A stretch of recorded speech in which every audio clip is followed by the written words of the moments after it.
नमस्कार साथियों, स्वागत है आप सभी का हमारे YouTube चैनल में। आज हम देखने वाले C-टेट का संस्कृत विषय का प्रैक्टिस सेट नंबर 9। अगर आपने अभी तक चैनल को सब्सक्राइब नहीं किया है तो चैनल को सब्सक्राइब कर लीजिए। वीडियो में लास्ट तक बने रहिए। देखते हैं प्रश्न नंबर 1। पहले कुछ प्रश्नों के उत्तर हमको श्लोक को पढ़कर देने होंगे, तो श्लोक को देख लेते हैं। अक्रोधनेन जयति क्रोधम, साधुम साधुना जयति, जयति कदर्यम दानेन, जयति सत्येन चानृतम। प्रश्न नंबर 1, श्लोके अक्रोधनेन इत्यस्य अर्थ का। अक्रोधनेन का अर्थ क्या? विकल्प क्रोध रहितेन, विकल्प क्रोध युक्तेन, विकल्प सी धनेन, विकल्प डी अज्ञानेन। तो इसका आंसर होता है क्रोध रहितेन। प्रश्न नंबर 2, असाधुम साधुना जयेत इति कथने कस्य महत्वम अस्ति। विकल्प ए सज्जनताया, विकल्प बी धनस्य, विकल्प सी बलस्य, विकल्प डी शत्रु। तो इसमें हो जाएगा विकल्प ए सज्जनताया। प्रश्न नंबर 3, अनृतम इत्यस्य विलोम पदा किम।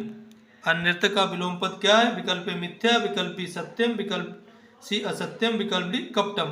तो अनृतम माने होता है झूठ, तो झूठ का हो जाएगा सत्यम, विकल्प बी सही हो जाता है तीसरे का। अब देखते हैं प्रश्न नंबर 4, जयत इत क्रियापदे का लकारा।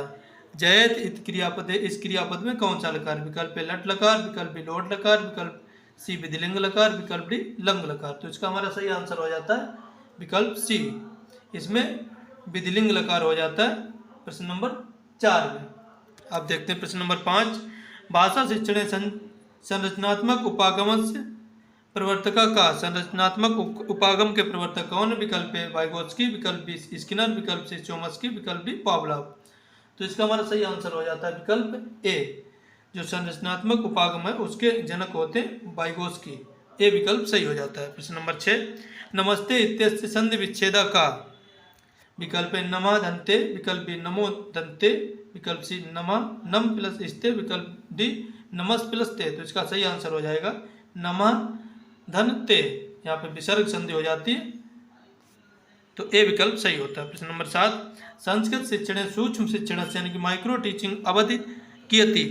माइक्रो टीचिंग की अवधि कितनी होती है संस्कृत शिक्षण? विकल्प ए 36 मिनट, विकल्प बी 40 मिनट, विकल्प सी 6 मिनट, विकल्प डी 45 मिनट। तो इसका हमारा सही आंसर हो जाता है विकल्प ए 36 मिनट। तो 7 का हमारा सही होता है विकल्प ए।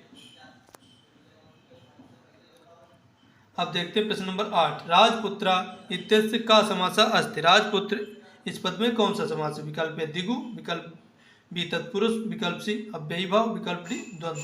तो यहाँ पे हो जाएगा तत्पुरुष समास, राजा का पुत्र। बालका नाम भाषा विकासार्थ सर्वाधिकम महत्वपूर्ण किम। बालकों की भाषा विकास में सबसे ज्यादा महत्वपूर्ण क्या है? विकल्प व्याकरण ज्ञानम, विकल्प बी शब्दकोशा, विकल्प सी परस्पर संभाषणम, विकल्प डी पाठ्य पुस्तकम। तो इसका हमारा सही आंसर हो जाता है परस्पर संभाषणम। बालकों के भाषा विकास के लिए सबसे ज्यादा महत्वपूर्ण है परस्पर संभाषण, आपस में बातचीत। अब देखते हैं प्रश्न नंबर 10, भानुदया इत्यत्र का संधि। यहाँ पर कौन सी संधि? तो ये तो थोड़ा सा गलत लिखा है, इसमें बड़ा ऊ की मात्रा लगेगी। भानुदया,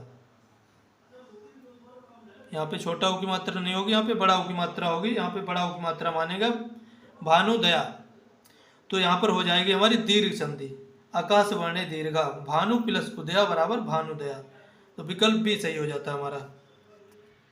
प्रश्न नंबर 11, लेखन कौशल से विकासाय का विधि श्रेष्ठ। लेखन कौशल के विकास के लिए कौन सी विधि श्रेष्ठ है? विकल्प मॉन्टेसरी, विकल्प बी अनुकरण विधि, विकल्प सी सूत्र विधि, विकल्प डी व्याकरण विधि। तो इसका हमारा सही आंसर हो जाता है विकल्प ए। लेखन कौशल के विकास के लिए मॉन्टेसरी विधि सबसे अच्छी है। प्रश्न नंबर 12, अहम गृहम गच्छामि इत्यस्य वाच्य परिवर्तनम कुरुतः। मैं घर जाता हूँ, इसका वाच्य परिवर्तन किए। मया गृहम गम्यते, अहम गृहम गम्यते, मया गृहम गच्छामि, मया गृह गम्यते। तो इसका हमारा सही आंसर हो जाता है विकल्प ए, मया गृहम गम्यते, मेरे द्वारा घर जाया जाता है। प्रश्न नंबर 13, संस्कृत भाषायां कति कारकानि सन्ति। संस्कृत भाषा में कितने कारक हैं? विकल्प ए 5, विकल्प बी 6, विकल्प सी 7, विकल्प डी 8। तो संस्कृत भाषा में 6 कारक होते हैं, इसलिए विकल्प बी हमारा सही हो जाता है 13 का। अब देखते हैं प्रश्न नंबर 14, पठन पदे का प्रत्यय। पठन पद में कौन सा प्रत्यय? विकल्प ए छात्र, विकल्प बी सानच, विकल्प सी कत्वा, विकल्प डी ल्यव। तो जो पठन हमारा शब्द है उसमें प्रत्यय हो जाता है छात्र। ए विकल्प सही है। अब देखते हैं प्रश्न नंबर 15, त्रिभाषा सूत्र से अनुसार द्वितीय भाषा का भवितुम। विकल्प ए केवलम आंग्ल भाषा, विकल्प बी आधुनिक भारतीय भाषा, विकल्प सी संस्कृत भाषा, विकल्प डी मातृभाषा। तो इसका हमारा सही आंसर हो जाता है आधुनिक भारतीय भाषा। द्वितीय भाषा होती है, प्रथम भाषा होती है मातृभाषा, द्वितीय भाषा होती है आधुनिक भारतीय भाषा जो कि हिंदी, और तृतीय भाषा होती आंग्ल भाषा। अब देखते हैं प्रश्न नंबर 16, इत्यादि इत्यत्र का संधि। इत्यादि जो पद है उसमें कौन सी संधि है? विकल्प ए यण संधि, विकल्प बी अयादि संधि, विकल्प सी गुण संधि, विकल्प डी दीर्घ संधि। तो इसमें हमारा सही आंसर हो जाता है विकल्प ए इत्यादि जो पद है उसमें यण संधि, इति धन आदि बराबर इत्यादि। प्रश्न नंबर 17, शिक्षणे दृश्य सामग्री इत्यस्य उदाहरणम किम। दृश्य सामग्री का उदाहरण क्या है? विकल्प ए आकाशवाणी, विकल्प बी ग्रामोफोन, विकल्प सी मानचित्रम, विकल्प डी चलचित्रम। तो इसका हमारा सही आंसर हो जाता है विकल्प सी मानचित्रम। मानचित्र दृश्य सामग्री है और चलचित्र जो है वो दृश्य श्रव्य सामग्री है। प्रश्न नंबर 18, हरीन इति पदम कस्य विभक्ते अस्ति। हरीन जो पद है उसमें कौन सी विभक्ति है? विकल्प ए द्वितीया बहुवचन, विकल्प ए, विकल्प बी प्रथमा बहुवचन, विकल्प सी तृतीया एकवचन, विकल्प डी पंचमी बहुवचन। तो इसमें हमारा सही आंसर हो जाता है विकल्प ए द्वितीया बहुवचन है हरीन शब्द में विभक्ति। प्रश्न नंबर 19, छात्रेषु मौलिकताया विकासाय का अवसर दातव्य। छात्रों की मौलिक विकास के लिए कौन सा अवसर दिया जाना चाहिए? कथा लेखनम, श्रुत लेखनम, रटनम, अनुवादनम। तो इसका हमारा सही आंसर हो जाता है विकल्प ए कथा लेखनम। प्रश्न नंबर 20, अव्ययी भाव समासस्य उदाहरणम किम। अव्ययी भाव समास का उदाहरण क्या है? विकल्प ए राजपुरुषा, विकल्प बी उपगंगम, विकल्प सी पंचवटी, विकल्प डी पीताम्बरम। तो अव्ययी भाव समास का हमारा जो उदाहरण है वो है उपगंगम, विकल्प बी सही होता है 20 का। प्रश्न नंबर 21, संस्कृत शिक्षण निदानात्मक परीक्षण यानी कि डायग्नोस्टिक टेस्ट उद्देश्यम किम। उद्देश्य क्या है? विकल्प ए अंक प्रदानम, विकल्प बी कठिनाई स्तराणाम ज्ञानम, विकल्प सी पुरस्कारम दानम, विकल्प सी डी चयनम। तो इसका हमारा सही आंसर हो जाता है कठिनाई स्तराणाम ज्ञानम, बी विकल्प सही होता है 21 का। अब देखते हैं प्रश्न नंबर 22, दास्यत क्रियापदम कस्मिन लकारे अस्ति। दास्यत जो क्रियापद है किस लकार का है? विकल्प ए लट लकार, विकल्प बी लिट लकार, विकल्प सी लंग लकार, विकल्प डी लोट लकार। तो इसमें हमारा सही आंसर हो जाता है विकल्प बी ये लिट लकार का है दास्यति जो क्रियापद है। प्रश्न नंबर 23, दधि शब्द से सप्तमी विभक्ति एकावचनम किम। विकल्प ए दधिनी, विकल्प बी दग्धिनी, विकल्प सी दधनी, विकल्प डी दधौ।